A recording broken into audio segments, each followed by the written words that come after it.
Auzubillahiminash-shaytanir-rajeem. Bismillahir-rahmanir-rahim. Assalamu alaikum. My name is Syed and welcome to Q&A with Qamar, or questions and answers with Qamar. So this is a brand new show in which we take your questions and discuss them with alims to get the best possible answer.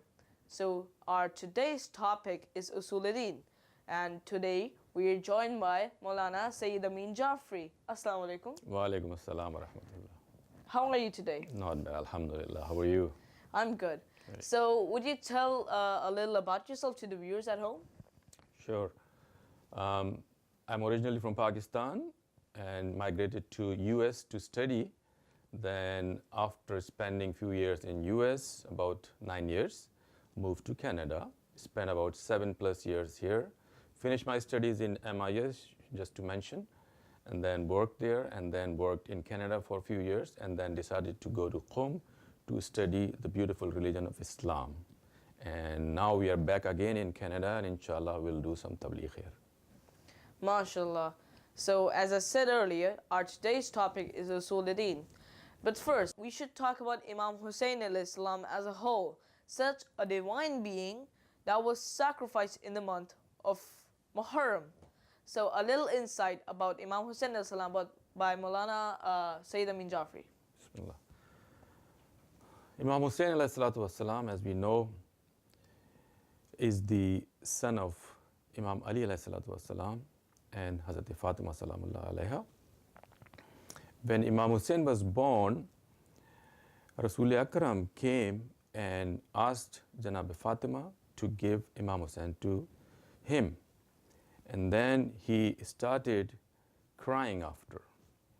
And normally when you have a baby and grandparents hold the babies, they normally are really happy. Rasulullah was also happy, but after that happiness, he started crying. And his daughter, Janab Fatima, asked, Baba Jan, why are you crying? And then Rasul Akram said, I'm crying because your son, our son, would be killed on the land of Karbala, and he would be thirsty with his family, and he would be killed by tyrants of that time. Then Janab Sayyada, Janab Fatima Zahra also started crying.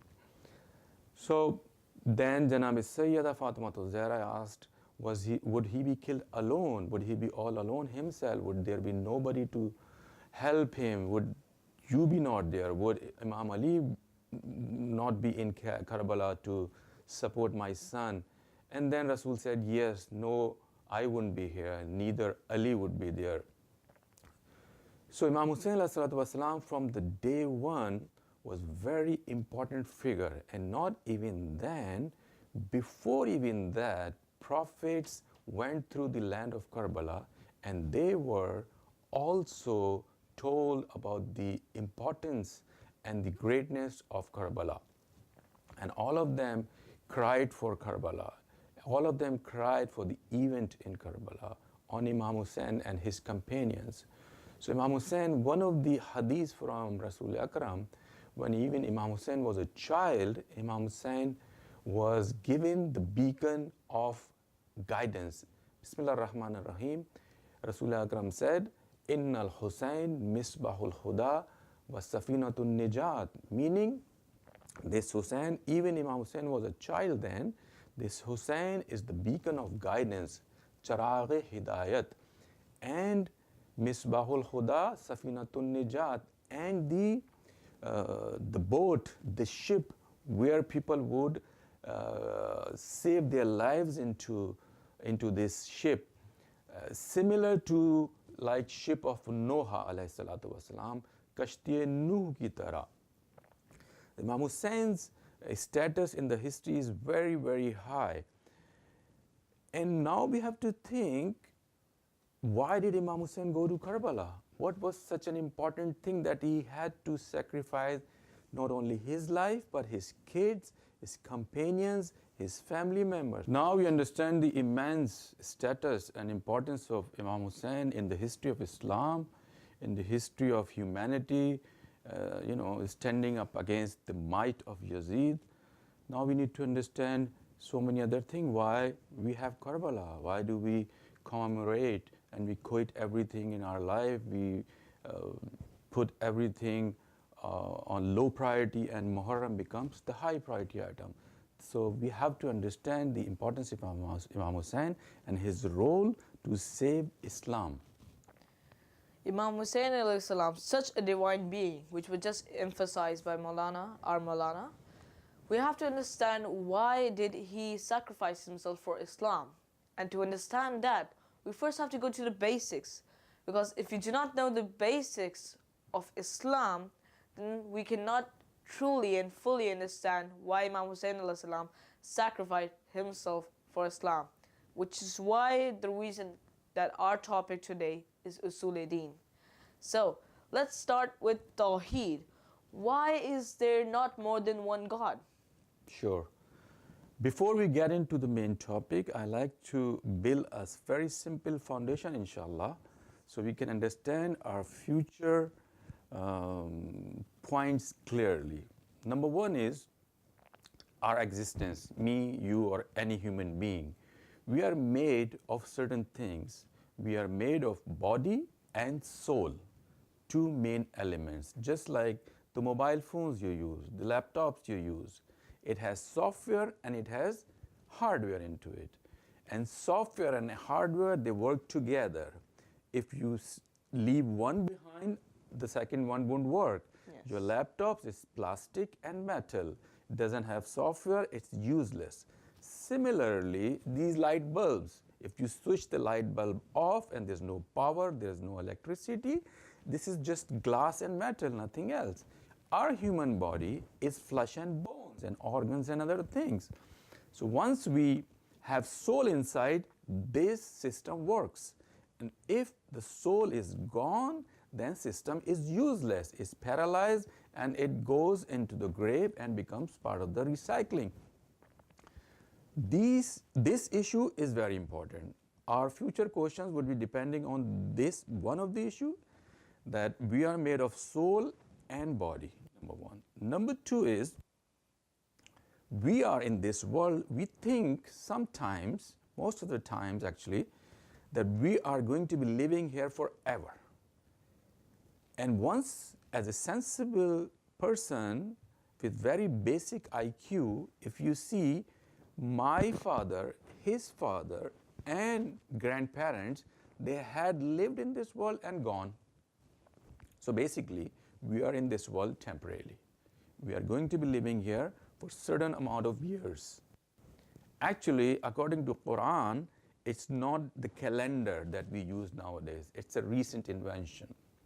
It's the number of breath we take. सांसें भी लेते हैं जो हम, वो है असल issue. That's the main calculation. So we live here, suppose 100 years or maybe one day, and then we're going to go somewhere else. So finally, we started somewhere, we are here somewhere in this world for a little while, and then we eventually be ending this life and going somewhere else, and that would be our destination.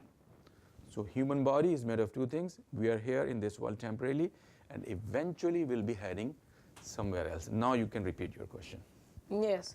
So, my question is, why is there not more than one God? Having multiple people with the same power creates imbalance, creates disputes. Similarly, just you see on this planet, we have different countries run by different emperors, prime minister, presidents, and whatnot. And they have disputes. So Allah subhanahu wa ta'ala has to have ultimate power, must dictate everybody. And that being said, Allah subhanahu wa ta'ala has to be the most wisest. So if the wisdom is splitted into different gods, then there would be disputes. And Quran also talks about it. And Quran says, you would not be able to run this world if there were multiple gods. So there would be disputes, disagreements, and wars and battles. But what if they were all peaceful? They did not have any disagreements. Would there still be more efficient than one God? One of the things that Allah subhanahu wa ta'ala has, the sifat ilahi, one of them is He's not compound. So if we have multiple gods, that means one God is limited to this domain, this boundary, these borders, and the other God would have this one, and it's not going to function. If we have, it's called in Arabic murakkab, meaning compound. It's made of multiple things, and it's not going to function as one ahad, one tawheed based Allah subhanahu wa ta'ala, if they have multiple opinions on different issues. Suppose there are going to be rain tomorrow, suppose there are going to be earthquake tomorrow, there would be such amount of births and deaths, and one God does not agree eventually, then we have to have ultimate control and power to one person. Just like you, brothers and sisters, kids, you go to school and then you have teacher who runs the classroom, but eventually if there's a problem, teacher goes to his or her senior teacher, and then eventually they go to the principal, and then principal decides eventually. So they do suggest, but in Allah subhanahu wa ta'ala's case, there's no suggestion or advices to Allah subhanahu wa ta'ala, but Allah subhanahu wa ta'ala dictates and advises His prophets. So having multiple gods would create problems. Thank you for your insight, Maulana. And now we will take a short break and we'll see you after that.